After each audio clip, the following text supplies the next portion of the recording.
ओम शांति 31/1/2024 की प्रातः मुरली। ओम शांति। बाप दादा मधुबन। मीठे बच्चे, अभी तुम्हें शांति और सुख के टावर में चलना है, इसलिए अपने स्वभाव और कैरेक्टर से को सुधारते जाओ, पुराने को परिवर्तन करो। प्रश्न है, दिमाग सदा रिफ्रेश रहे उसकी युक्ति क्या है? उत्तर है, बाप जो सुनाते हैं उसका मंथन करो। विचार सागर मंथन करने से दिमाग सदा रिफ्रेश हो जाता है। जो सदा रिफ्रेश रहते हैं वे दूसरों को भी सर्विस कर सकते हैं, दूसरों की भी सर्विस कर सकते हैं। उनकी बैटरी सदा चार्ज होती रहती है, क्योंकि विचार सागर मंथन करने से सर्वशक्तिमान बाप के साथ एक कनेक्शन जुटा रहता है। गीत है, नयनहीन को राह दिखाओ प्रभु। ओम शांति। यह गीत भी मनुष्यों का गाया हुआ है, परंतु अर्थ कुछ भी नहीं जानते जैसे और प्रार्थना करते हैं, ये भी जैसे एक प्रार्थना है। परमात्मा को जानते नहीं, अगर परमात्मा को जाने तो सब कुछ जान जाएं। सिर्फ परमात्मा कह देते हैं, परंतु उनके जीवन का कुछ भी पता नहीं, तो नयनहीन हुए ना। तुमको अब ज्ञान का तीसरा नेत्र मिला है, इसलिए तुमको त्रिनेत्री कहा जाता है। दुनिया में भल मनुष्य ये अक्षर कहते हैं, त्रिनेत्री, त्रिकालदर्शी, त्रिमूर्ति पर त्रिमूर्ति, परंतु अर्थ कुछ भी नहीं जानते। जैसे कहते हैं, साइंस और साइलेंस का आपस में क्या संबंध है? भल प्रश्न पूछते हैं, उत्तर खुद भी नहीं जानते। कहते हैं वर्ल्ड में पीस हो, परंतु वह कब हुई थी, किसने की थी, कुछ भी नहीं जानते। सिर्फ पूछते रहते हैं, तो ज़रूर कोई जानने वाला चाहिए जो बताए। तुम बच्चों को भी बाप ने समझाया है, यह सब खेल बना हुआ है। बाप टावर ऑफ पीस, सुख का टावर सबको टावर होता है, सबका टावर होता है। शांति का टावर है मूल वतन, जहाँ हम आत्माएं रहती हैं, उसको कहेंगे टावर ऑफ साइलेंस। फिर सतयुग में है टावर ऑफ सुख, टावर ऑफ पीस। प्रॉपर्टी ऐसे कोई मुख से नहीं कहेंगे कि हम आत्माओं का घर मुक्ति धाम है। ये सब बातें बाप ही समझाते हैं। टीचर हो तो तुम ऐसा हो, वह है टावर ऑफ नॉलेज, तुमको भी शांति और सुख के टावर में ले जाते हैं। ये फिर है टावर ऑफ दुख धाम, हर बात में इनसाइलेंट है। पवित्रता, सुख, शांति का वर्षा तुम इस समय ही पाते हो। बलिहारी इस पुरुषोत्तम युग संगम युग की है, इनको कल्याणकारी युग कहा जाता है। कलयुग के बाद फिर होता है सतयुग।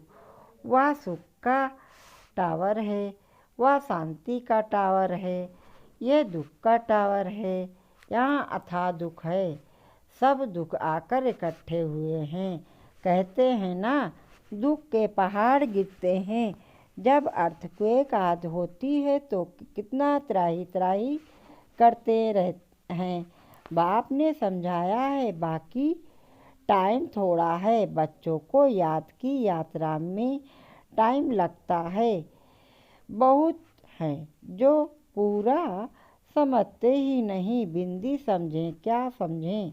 अरे, जैसे ही आत्मा है वैसे ही परमात्मा भी है। आत्मा को जानते हो ना, वह लकी सितारा है, बिल्कुल सूक्ष्म है, इन आँखों से नहीं देख सकते हैं। तो यह सब बातें बाप समझाते हैं। ऐसी बातों पर विचार सागर मंथन करने से भी दिमाग रिफ्रेश हो जाता है।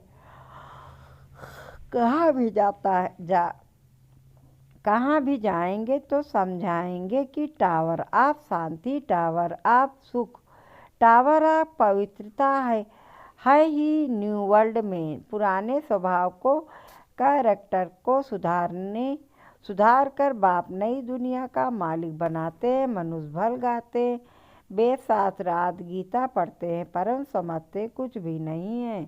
सीढ़ी तो नीचे उतरते ही आते हैं। भल अपने को शास्त्रों की अथॉरिटी समझते हैं, परंतु उनको उतरना ही है। आत्मा पहले सबकी सतो प्रधान होती है, फिर धीरे धीरे बैटरी खलास हो जाती है। इस समय सबकी बैटरी खलास है, अब फिर बैटरी चार्ज होती है। बाप कहते हैं मन मनाभो, अपने को आत्मा समझो। बाप है सर्वशक्तिमान, उनको याद करने से तुम्हारे पाप कट जाएंगे और फिर बैटरी भर जाएगी। तुम अभी फील कर रहे हो हमारी बैटरी भर रही है, कोई की नहीं भी भरती है। सुधारने के बदले और ही बिगड़ जाते हैं। बाप से प्रतिज्ञा भी करते हैं, बाबा हम कभी विकार में नहीं जाएंगे, आपसे तो 21 जन्मों का वर्षा जरूर लेंगे। फिर गिर पड़ते हैं। बाप कहते हैं काम विकार पर जीत पाने से तुम जगत जीत बनेंगे। फिर अगर विकार में गया तो अकल चट, यह काम महाशत्रु है। एक दो को देखने से काम की आग लगती है। बाप कहते हैं तुम काम चिता पर बैठ सावरे बन गए हो, अब तुमको गोरा बनाते हैं। ये बाप ही तुम बच्चों को समझाते हैं। पढ़ाई से तुम्हारी बुद्धि खुलती है, झाड़ का वर्णन भी करते हैं। यह है कल्पवृक्ष, मनुष्य सृष्टि का वैरायटी झाड़, उनको उल्टा झाड़ कहा जाता है। कितने वैरायटी धर्म हैं, इतनी करोड़ों आत्माओं को अविनाशी पाठ मिला हुआ है। दो एक का एक जैसा पाठ हो न सके। अभी तुमको ज्ञान का तीसरा नेत्र मिला है। विचार का करो कितनी ढेर आत्माएं हैं। जैसे मछलियों का एक खिलौना होता है तो तार पर ऐसे नीचे उतरती हैं, ये भी ऐसे ही है। ये भी ड्रामा की रस्सी में बंधे हुए हैं, ऐसे उतरते उतरते कल पाकर पूरा हुआ है, फिर हम ऊपर जाते हैं। ये समझ भी बच्चों को अब मिली है। ऊपर से आत्माएं आती हैं, नंबरवार ऐड होती जाती हैं। इस खेल में तुम पाठधारी हो, मुख्य क्रिएटर डायरेक्टर एक्टर होते हैं ना। मुख्य तो है शिव बाबा, फिर कौन से एक्टर हैं। ब्रह्मा विष्णु शंकर भक्ति मार्ग वालों ने अनेक चित्र बनाए हैं, परंतु अर्थ कुछ भी पता नहीं। लाखों वर्ष कह देते हैं। अब बाप आकर सारी नॉलेज देते हैं। अब तुम समझते हो सतयुग में यह ज्ञान हमको नहीं होगा। जैसे यहाँ कारोबार चलती है, वैसे वहाँ पवित्रता सुख शांति की राजधानी चलती है। बाप भी वंडरफुल है, इतनी छोटी बिंदी है जैसे तुम्हारी आत्मा, ऐसे इनकी आत्मा भी बाप से सारा ज्ञान ले रही है। बाबा फिर बड़ा थोड़े ही होगा, वह भी बिंदी है। तुम्हारी आत्मा में बिंदी है, आत्मा जो बिंदी है उनमें सारा ज्ञान धारण हो रहा है। यह ज्ञान कल्प के बाद फिर बाप देंगे। जैसे रिकॉर्ड भरा हुआ होता है जो रिपीट होता है ना, आत्मा भी सारा पाठ भरा हुआ है। कोई बहुत वंडरफुल बात होती है तो उनको कुदरत कहा जाता है। इस अनादि ड्रामा के पाठ से एक भी छूट नहीं सकता, सबको पाठ बजाना ही है। ये बड़ी वंडरफुल बातें हैं जो अच्छी रीति समझकर धारण करते हैं तो खुशी का पारा चढ़ता है। तुमको कितनी स्कॉलरशिप मिलती है तो पुरुषार्थ अच्छी रीति करना चाहिए। आप समान बनाना है। तुम सब टीचर हो। टीचर तुम्हें पढ़ाकर आप समान टीचर बनाते हैं। ऐसे नहीं कि गुरु भी बनना है। नहीं, तुम टीचर बनते हो क्योंकि राजयोग सिखलाते हो, फिर तुम चले जाएंगे, ये भी तुम समझते हो। वो लोग जानते नहीं, ना सदगति दे सकते हैं। सर्व का सदगति दाता तो एक बाप है ना। लिबरेटर गाइड भी वही है। जब तुम वहाँ से आते हो तो बाप गाइड नहीं बनता है, बाप गाइड भी अभी बनता है। जब तुम घर से आते हो तो घर को भी भूल जाते हो। अभी तुम भी गाइड हो, पंडे हो, सबको रास्ता बताते हो। अशरीरी भव। तुम्हारा नाम पांडव सेना भी है। शरीरधारी तो है ना। जब अकेले हो तो सेना नहीं कहेंगे। शरीर के साथ जब माया पर जीत पाते हो तब तुमको सेना कहते हैं। उन्होंने फिर लड़ाई की बातें लिख दी है। ये है बेहद की बात। वो लोग कॉन्फ्रेंस आदि करते हैं, संस्कृत आदि के कॉलेज खोलते हैं। कितना खर्चा करते हैं। खर्चा करते करते जैसे कि खाली हो पड़े हैं। चांदी सोना हीरा सब खलास हो गए हैं। फिर तुम्हारे लिए सब कुछ नया निकलेगा। तो तुम बच्चों को चलते फिरते बहुत खुशी होनी चाहिए। बाप को और परसे को याद करना है। तुम्हारा पाठ चलता रहता है, कभी बंद होने वाला नहीं है। बाप समझाते हैं, तुम अपने जन्मों को नहीं जानते हो। 84 का हिसाब किताब भी इनको बताते हैं। जो पहले पहले आते हैं तुम बच्चों को अथाह सुख मिलता है। Tower of health, wealth, happiness. तो कितना नशा होना चाहिए। बाप हमको बेहद का वर्षा देते हैं। जितना तुम नज़दीक आते जाएंगे उतनी आफतें भी आती जाएंगी। झाड़ की वृद्धि भी होनी है। झाड़ कच्चे हैं तो झट तूफान लगने से झड़ जाते हैं। ये तो होना ही है। तुम्हारा ऑब्जेक्ट का चित्र सामने खड़ा है, तुम और कोई चित्र नहीं रख सकते। भक्ति मार्ग में मनुष्य ढेर चित्र रखते हैं। ज्ञान मार्ग में है एक, सो भी नॉलेज बुद्धि में है। बाकी बिंदी का चित्र क्या निकालेंगे। आत्मा तो सितारा है ना। ये भी समझने की बातें हैं। आत्मा को इन आँखों से देख नहीं सकते। बहुत कहते हैं बाबा हमको साक्षात्कार हो, वैकुंठ देखें, परंतु देखने से मालिक थोड़े ही बनेंगे। मनुष्य कहते हैं फलाना स्वर्ग पधारा, परंतु स्वर्ग है कहाँ, जानते थोड़े ही हैं। जो आत्माएं स्वर्ग में गई हैं वही कहती हैं आत्मा को तो सब याद रहता है ना। अब तुमको ऊंचे से ऊंचा बाप पढ़ा रहे हैं, जिससे तुम ऊंचे से ऊंचा पद पा रहे हो। नंबरवार पुरुषार्थ अनुसार नर से नारायण जरूर बनेंगे।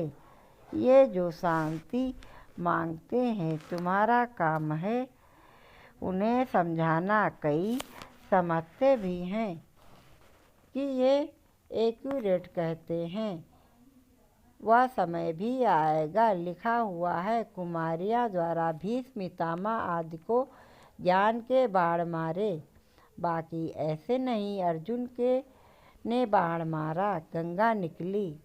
ऐसी ऐसी बातें सुनकर कह देते हैं यहाँ से गंगा निकल आई। गौमुख भी बनाया है। अभी तुम बच्चे देखते हो, तुम्हारा यादगार भी खड़ा है।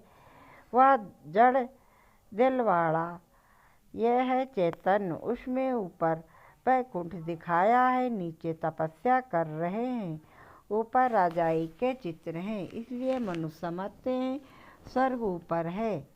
बाम्स बनाने वाले खुद भी समझते हैं यह हमारे ही विनाश के लिए हैं। कहते हैं ऐसे करेंगे तो जरूर विनाश होगा।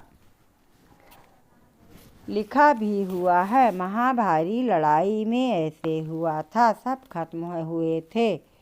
सतयुग में है ही एक धर्म, तो जरूर बाकी सब धर्म खत्म हो जाएंगे, ये भी बच्चे जानते हैं। भक्ति करते करते नीचे उतरते ही आते हैं ड्रामा प्लान अनुसार। वास्तव में यहाँ कोई आशीर्वाद आदि की बात नहीं, जो ड्रामा में बना हुआ है वही होता है। कुछ ऐसी बात हो जाती हैं तो मनुष्य कह देते हैं, जो ईश्वर की इच्छा। तुम ऐसे नहीं कहेंगे, तुम तो कहते हो भावी ड्रामा की, तुम ईश्वर की भावी नहीं कहेंगे। ईश्वर का भी ड्रामा में पार्ट है। सृष्टि पा कैसे फिरता है ये भी बाप ही समझा सकते हैं। नॉलेजफुल भी बाप है। मनुष्य समझते हैं वह सबकी दिलों को जानते हैं, परंतु हम जो करते हैं उनका दंड तो जरूर हमको मिलेगा। बाप थोड़े ही बैठ दंड देंगे, ये ऑटोमेटिकली बनाया ड्रामा है जो चलता रहता है। इनके आदि मध्य अंत का राज बाप ही समझाते हैं, तुम फिर औरों को समझाते हो। अब बाप कहते हैं, बच्चे तुम्हारी अवस्था ऐसी जो पिछाड़ी में कुछ भी याद ना आए, अपने को आत्मा समझे। अब इसको कहा जाता है कर्मातीत अवस्था। अच्छा मीठे मीठे सिकलदे बच्चों प्रति माता पिता बाप दादा का याद प्यार और गुड मॉर्निंग। रूहानी बात थी रूहानी बच्चों को नमस्ते। हम सब रूहानी बच्चों की तरफ से रूहानी माता पिता बाप दादा को याद प्यार गुड मॉर्निंग नमस्ते नमस्ते नमस्ते। धारणा के लिए मुख्तार है। पहली पॉइंट है, स्कॉलरशिप लेने के लिए अच्छी तरह से पुरुषार्थ करो, टीचर बन, औरों को राजयोग सिखाओ, गाइड बन, सबको घर का रास्ता दिखाने की सेवा करो। दूसरी पॉइंट है, सर्वशक्तिमान बाप की याद से अपनी बैटरी चार्ज करनी है। बाप से प्रतिज्ञा करने के बाद कभी काम की चोट नहीं खानी है। वरदान है, सेवा भाव से संपन्न बन, हर आत्मा को प्राप्ति की मेवा का अनुभव कराने वाले सच्चे सेवाधारी भव। सेवा भाव से संपन्न बन, हर आत्मा को प्राप्ति की मेवा का अनुभव कराने वाले सच्चे सेवाधारी भव। विस्तार से सच्चा सेवाधारी वो है जो हर आत्मा के प्रति सदा शुभ भावना श्रेष्ठ कामना रखता है। वह सिर्फ स्पीच का नहीं करता, लेकिन सेवा भाव द्वारा स्वर के प्रति खुशी की भावना, शक्तियों के प्रति की भावना, उमंग उत्साह बढ़ाने की भावना रख सहयोग की अनुभूति कराता है। सेवा द्वारा उन्हें प्राप्तियों का मेवा अनुभव करा देना, यही सच्ची सेवा है। ऐसी सेवा में तपस्या समाई हुई है। स्लोगन है, बाप की दुआएं लेनी है तो स्नेही सपूत आज्ञाकारी बच्चे बनो। बाप की दुआएं लेनी है तो सपूत आज्ञाकारी बच्चे बनो। अव्यक्ति साइलेंस द्वारा डबल लाइट फरिश्ता स्थित का अनुभव करो। जितना जितना आप अंतर्मुखी स्वीट साइलेंस स्वरूप में स्थित होते जाएंगे, उतना नयनों की भाषा, भावना की भाषा और संकल्पों की भाषा को सहज समझ सकेंगे। यही भाषा रूहानी योगी जीवन की भाषा है। आपकी साइलेंस पावर साइंस से भी ऊंची है। जैसे साइंस प्रत्यक्ष प्रूफ दिखाती है, वैसे साइलेंस पावर का प्रैक्टिकल प्रूफ है। आप सबकी डबल लाइट फरिश्ता जीवन जब इतने सब प्रैक्टिकल प्रूफ दिखाई देंगे, तब ना चाहते भी सभी की नज़र आएगी और जय जयकार का नारा लगेगा। अच्छा, ओम शांति ओम शांति ओम शांति। मुरली को सब्सक्राइबर जरूर करिए।